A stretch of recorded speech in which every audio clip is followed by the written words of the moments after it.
ہمارے بزرگوں نے اپنے جداگانہ تشخص کے حصول کی خاطر ہجرت کی صعوبتیں برداشت کیں اور بے شمار قربانیاں دیں۔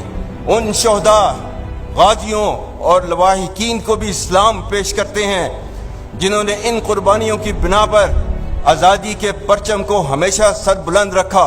آج ہمارا ان آزاد فضاؤں میں زندگی بسر کرنا شہداء کی عظیم قربانیوں کی مرہون منت ہے۔ جس طرح قیام پاکستان کے وقت ہمارے اجداد نے متعدد مشکلات کا سامنا کیا، اسی طرح ہم نے اپنے ارتقائی دور میں خاص طور پر ماضی قریب میں متعدد چیلنجز کا بخوبی مقابلہ کیا۔ الحمدللہ کسی بھی مشکل نے ہمارے عزم اور ارادے کو کمزور نہیں کیا۔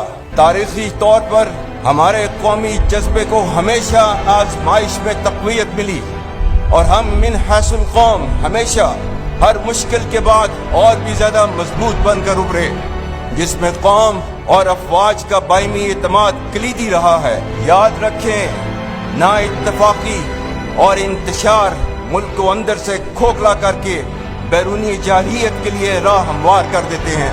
قوم کا پاک فوج پر غیر متزلزل اعتماد ہمارا سب سے قیمتی اثاثہ ہے۔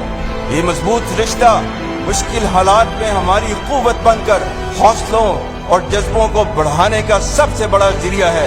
افواج پاکستان کو کمزور کرنا پاکستان کو کمزور کرنے کے مترادف ہے۔ کوئی منفی قوت اعتماد اور محبت کے اس رشتے کو نہ کبھی کمزور کر سکی ہے اور نہ ہی آئندہ کر سکے گی۔